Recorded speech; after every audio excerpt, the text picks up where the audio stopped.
हम सब ने दर्द को झेला है सर। सिर्फ मुस्कुराने का मतलब, सिर्फ चिल्लाने का मतलब यह नहीं होता कि आदमी किसी कष्ट से नहीं गुजर रहा है। लेकिन दर्द को गाने से कुछ भी नहीं होता सर। खुशियां बांटने की चीज है और दर्द पीने की चीज है। मैंने अपने जीवन में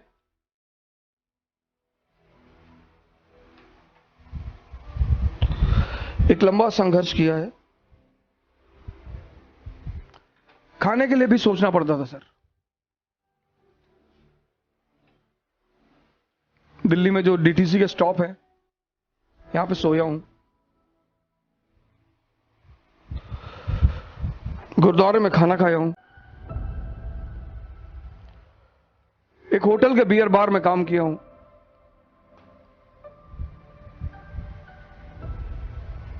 कभी फुर्सत से बताऊंगा आपको।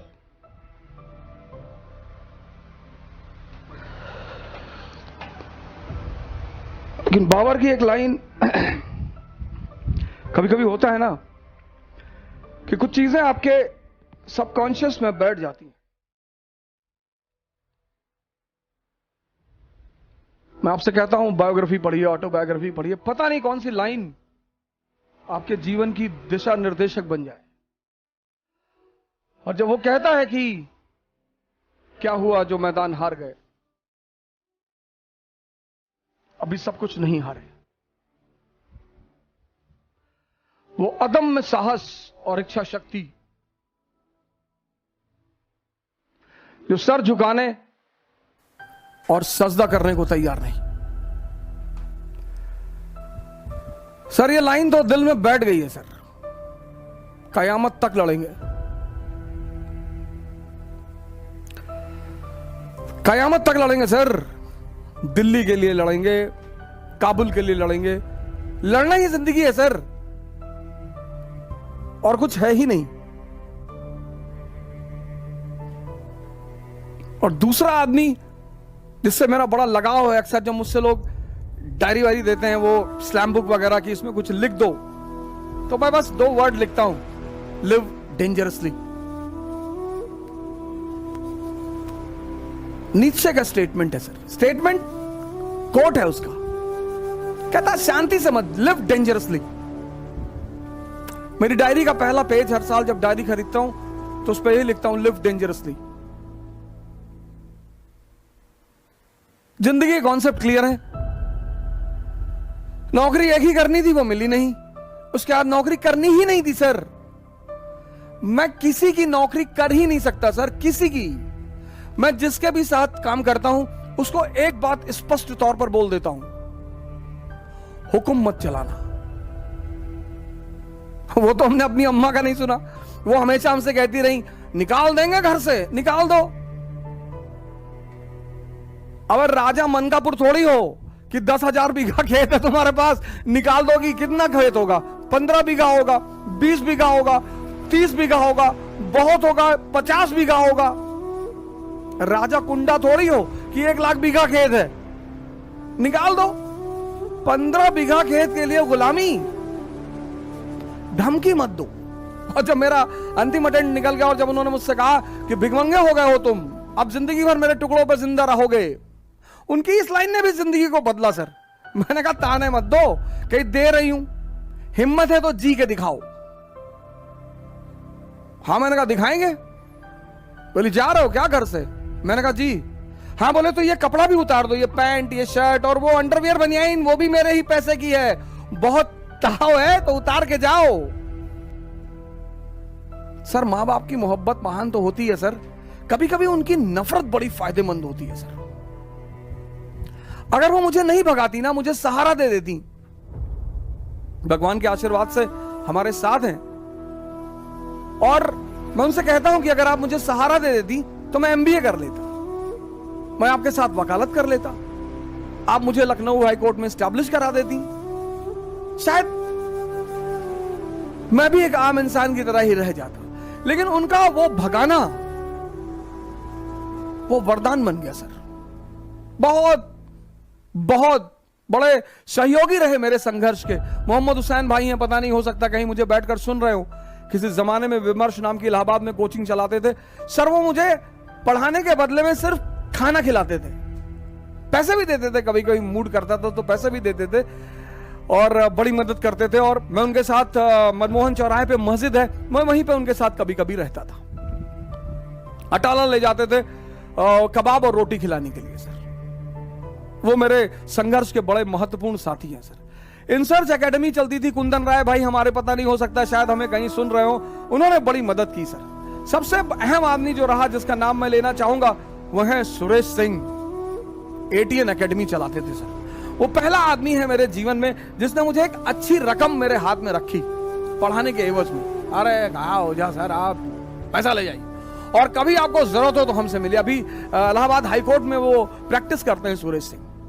बहुत मर्दाने किस्म के आदमी। अभी तो काफी दिनों से मेरी बातचीत उनसे नहीं हुई, लेकिन उनसे बड़ा अच्छा वो रहा। फिर मैं दिल्ली चलाया, मेरे एक बड़े अहम सहयोगी रहे नीरज तिवारी जी। उन पर तो मैं एक अलग क्लास ले ही लूंगा। बड़ा रोल रहा उनका मेरे जीवन में। और मेरे मित्र हैं मनोज जायसवाल। अभी वो एक इंटीग्रिटी आईएएस करके संस्था चलाते हैं। उनका एक बड़ा अहम रोल रहा। बड़ी बहुत जबरदस्त सहायता की उन्होंने मेरी मुसीबत के वक्त में। और नीरज भारद्वाज जी हैं, राव आईएएस में पढ़ाते हैं, ज्योग्राफी पढ़ाते हैं। के बशर साहब हमारे इकोनॉमी के टीचर हैं, उनका नाम लिए तो मैं वो बात खा। ऐसे बड़े सारे लोग हैं, मैं सबका नाम तो लेना ही चाहता हूं। और कभी मौका मिले तो इन लोगों का जो एक ऋण है मेरे ऊपर, वो ऋण भी चुकाऊंगा सर। लेकिन संघर्ष डरने की चीज नहीं है सर। संघर्ष मजा लेने की चीज है सर।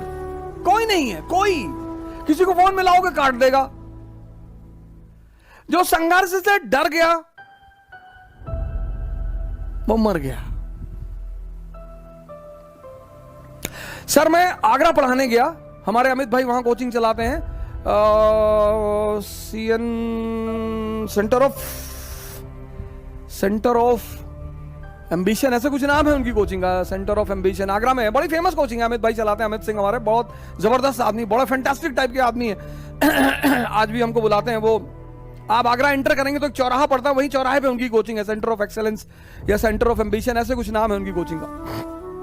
तो मैं उनके यहाँ पढ़ाने गया, क्लास लेने गया। तो सर मेरे जो कपड़े थे पढ़ाने वाले वो गीले थे, पैसा था नहीं जेब में।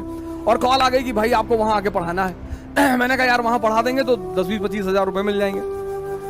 तो सर नीरज तिवारी ने क्या किया, वो जो मेरे कपड़े गीले थे वो बंदा, हम यहां से आए सराय काले खां, और सराय काले खां से हमने बस पकड़ी और हमें आगरा जाना था। तो वो रास्ते भर वो मेरी शर्ट को बाहर ऐसे लटकाए रहा कि हवा चलेगी तो सूख जाएगी।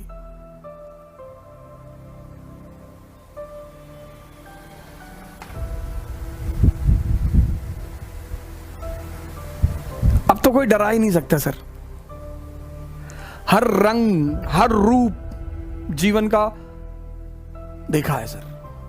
हर मौसम देखा है, हर चीज बनाना जानते हैं।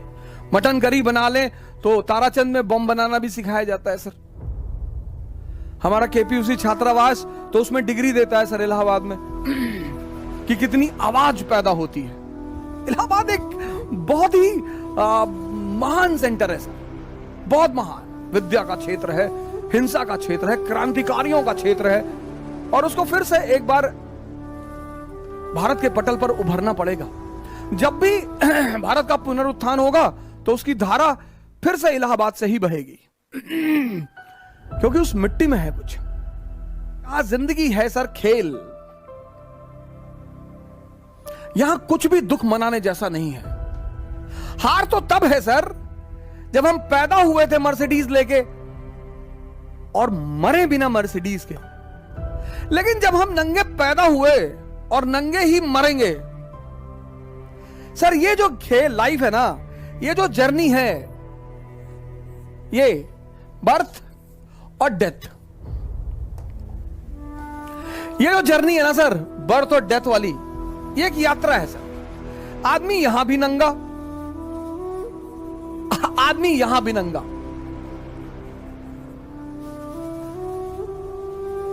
जब दोनों जगह नंगा है तो अब इसको जीने के दो तरीके हैं। एक, रो रो के जियो, रोज रो रोज। ये जो 95% आम आदमी है सर, ये वही है सर, रो रहे हैं सर। जिनके पास मारुति स्विफ्ट है ना, वो फॉर्च्यूनर के लिए रो रहे हैं। जिनके पास 3 BHK का मकान है, वो विला के लिए रो रहे हैं। पागल। हमारे एक मित्र हैं, अब तो रहे नहीं, श्री SK ओझा जी, हमारे संघर्ष के बहुत बड़े साथी थे वो। उनका एक कमरा था सर 6x6 का, 6x6 का सर। हम उस 6x6 के कमरे में 3 लोग सोते थे सर।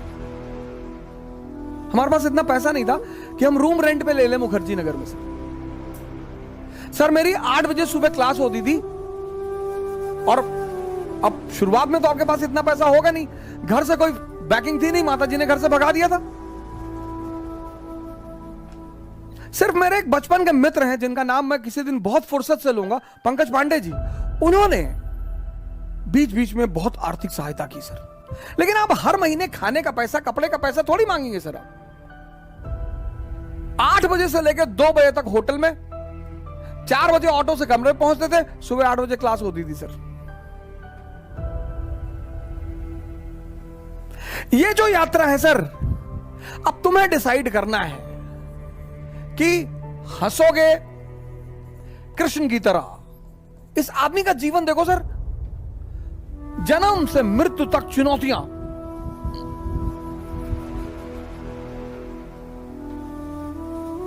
पर आप इस आदमी को कहीं रोता हुआ नहीं पाओगे सर, यही इस आदमी की खासियत है।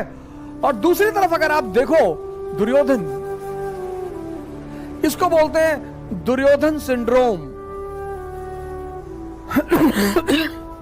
बहुत सारे लोग इस दुनिया में दुर्योधन सिंड्रोम से परेशान हैं। हमसे कुछ लोग कहते हैं, भैया भैया आप टॉप मॉडल की फॉर्च्यूनर ले लीजिए। काहे ले ले? क्यों ले ले? पेट्रोल भराने का पैसा दोगे? बहुत हमारे सिंपथाइजर हो तो खरीद के दे दो। नहीं, आपके ऊपर अच्छा नहीं लगता। अबे हम 20 इंच की साइकिल पे चलने वाले आदमी, हम फातिमा स्कूल साइकिल से जाते थे सर। हमारे फादर तो पोस्ट ऑफ मास्टर थे सर, 9,000 सैलरी थी उनकी। तो अब उसके बाद हम जो भी कमा रहे हैं वो तो हम तो बेनिफिट में हैं सर। अच्छा क्या नहीं लगता? गांधी जी पैदल चलते थे। मैं आप सभी मित्रों से निवेदन करूंगा कि अपने जीवन में साइकिल को जगह दे सर। अगर आपने साइकिल को अपना लिया सर, 10 किलोमीटर की रेंज में जहां भी चल रहे हैं साइकिल चलाइए सर, मस्त रहेंगे सर। और कभी आपको लगे कि मैं आपको प्रवचन दे रहा हूं, आप आइए दिल्ली और हमारे साथ साइकिलिंग करिए 60 किलोमीटर की 1 गो में। पर मैं जितनी बातें आपसे कहता हूं उनको मैं भी करता हूं सर। मेरे पास साइकिल है सर। उसी साइकिल ने, फॉर्च्यूनर ने किसी को इज्जत दी सर। बड़े लोग फॉर्च्यूनर पे चलते हैं, उस साइकिल ने मुझे इज्जत दी। उस साइकिल ने मुझे नाम दिया। उस साइकिल ने मुझे सेहत दी। सर मैं 2 किलो आम खा लेता हूं, आम मैं छोड़ नहीं सकता था, शुगर बढ़ रही थी स्टेरॉइड खाने से, सर्कोडिसिक की वजह से आम छोड़ नहीं सकता था। तो हमारे स्वामी जी हैं, उन्होंने कहा भाई आम छोड़ने के लिए कौन कह रहा है? हमने कहा फिर? बोले चला दे 50 किलोमीटर साइकिल। जब मजा ले रहे हो ना सर, तब मेहनत भी करो। और आनंद पता है क्या सर? स्वस्थ शरीर। ये जबान इतनी बड़ी,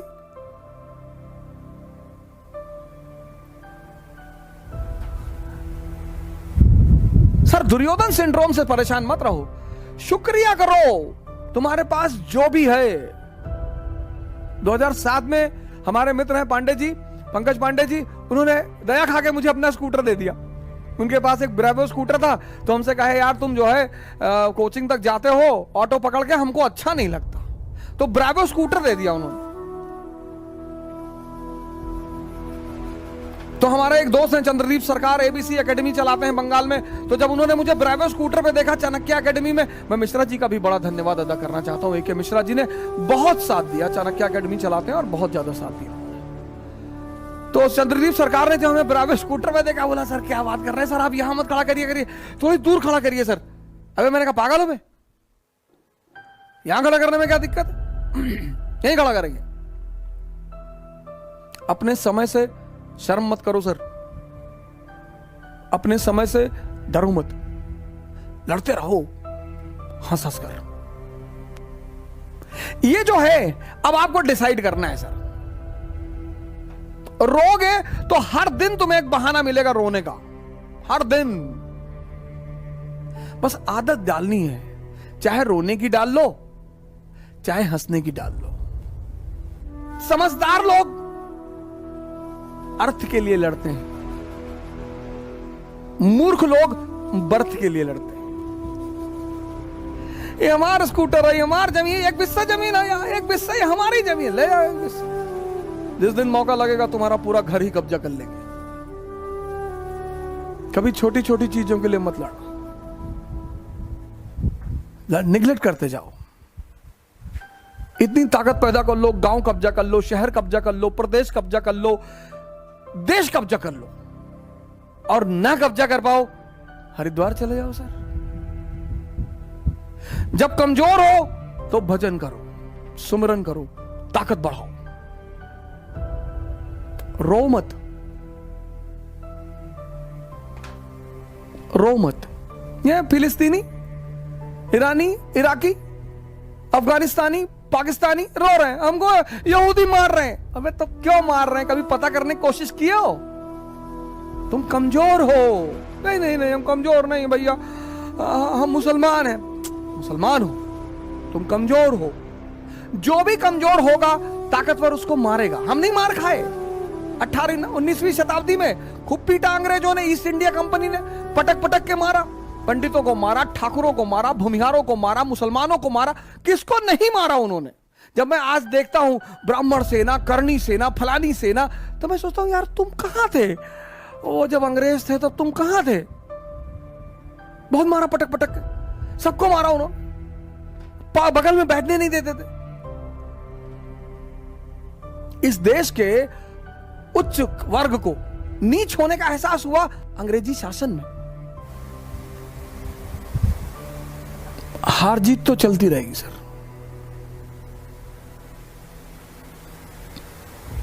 उसका जिंदगी से कुछ भी लेना देना नहीं है।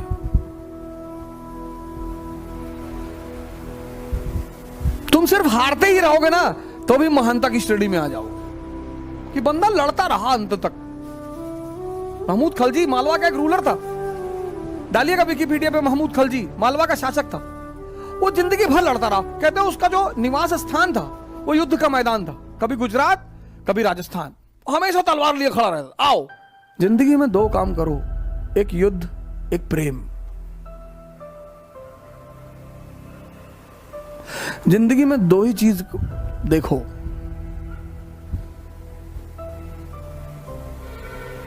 लोग कहते हैं जो प्रेमी हो जाते हैं वो युद्ध नहीं कर पाते, बेवकूफ प्रेमी। खूब युद्ध करो। कोई आ रहा है, कोई जा रहा है, कोई छोड़ रहा है।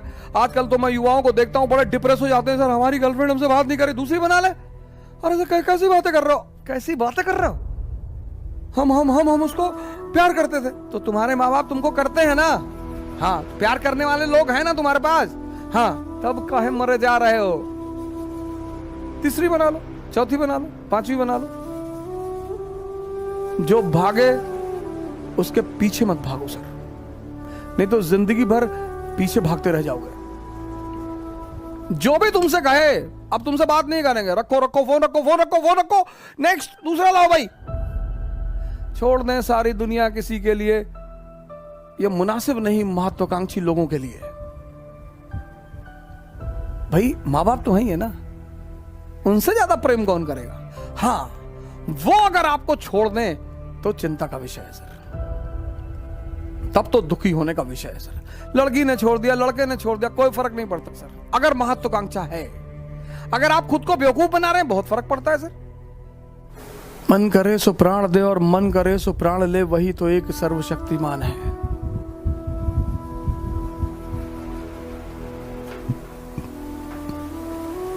लड़ाइयां तो होंगी सर, लड़ाइयां तो चलेंगी, युद्ध तो चलेंगे, झगड़े नहीं करने चाहिए, झगड़े नहीं करने चाहिए सर। जो झगड़े हैं, आपने रिक्शा वाले से पूछा भैया आगे चौराहे तक छोड़ दो, उसने कहा नहीं छोड़ेंगे, आपने उसको 2 झापड़ मार दिया, ये अपराध है सर, ये बहुत बड़ा अपराध है। घर में लड़ाई कर लिया, माँ बाप से लड़ाई कर लिया, भाई बहनों से लड़ाई कर लिया, आपके भाई ने कहा कि हमारा आधा हिस्सा मकान में, आधा तेरा पूरा है, तेरा पूरा हिस्सा पूरा, पापा सुनाम कर। 10, 20, 50 प्रधान जी की कल एक बात मैंने बताया नहीं, आज मैं बता दूं। उनकी सारी संपत्ति उनके भाइयों के नाम पे है। हमसे कहते हैं कभी कभी, कहते हैं भैया इतना कमजोर जिंदगी में कभी नहीं रहेंगे कि 100 करोड़ रुपया ना इकट्ठा कर पाए। क्यों लड़ते हो यार?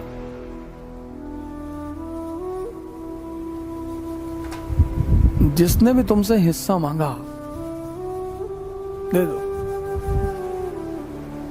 जिस चीज के लिए लड़ोगे ना, तुम्हारी औकात उससे ज्यादा कभी नहीं होगी। मेरी माता जी हैं, लॉयर हैं गोंडा कचहरी में, तो सौभाग्य से अपने अधिकारी रहते हैं गोंडा में, मित्र अपने, हमसे कहती है डीएम से कह दो, हाँ कम से कम हमारा खेत तो जितना उतना मिल जाए। हम कहते हाँ हाँ कह देंगे कह देंगे कह देंगे कह, अरे एकदम कह, तुम कभी नहीं कहते हो, दूसरों काम कहते हो।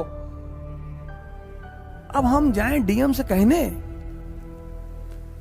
खेत के लिए, पूरे देश पर नजर है, दुनिया पे, लेकिन अब चूंकि वो कहती हैं तो मैं भी कहता हूं उजाड़ फेंकना है सबको, तो तुम अब देखो हम क्या करते हैं।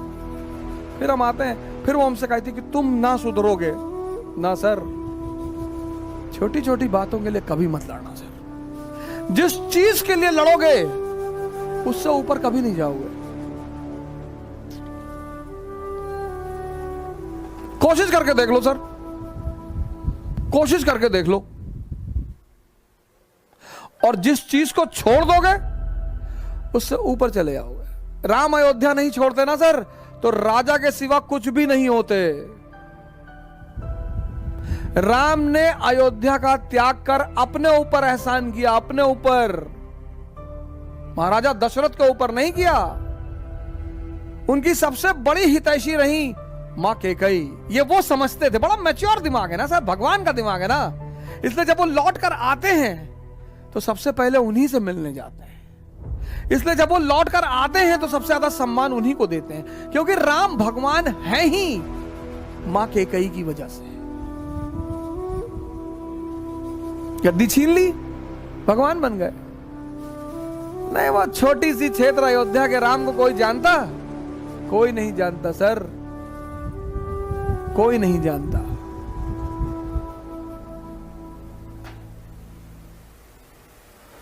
अयोध्या छोड़ोगे, स्ट्रगल करोगे, लंका को जीतोगे, लंका मतलब मैटेरियलिज्म, साधना करोगे तो भगवान तो बन ही जाओगे सर। आज मेरे एक मित्र है, बोला खाली बैठे हैं, दिमाग नहीं लग रहा है। अरे मुरारी बापू का प्रोफेसर सुन लो, राम का था 9 भाग में ना, बढ़िया यूट्यूब पे चीजें पड़ी हुई हैं। क्या कर रहे हो? कहीं गंदे गंदे विचार आ रहे हैं, गोबर खाए होगे। नहीं नहीं, अरे यार तुम बदतमीजी कर रहे हो। अरे गोबर खाओगे तभी तो गंदे विचार आएंगे। पर सर झटके तो चलते रहेंगे सर, हार जीत तो चलती रहेगी सर।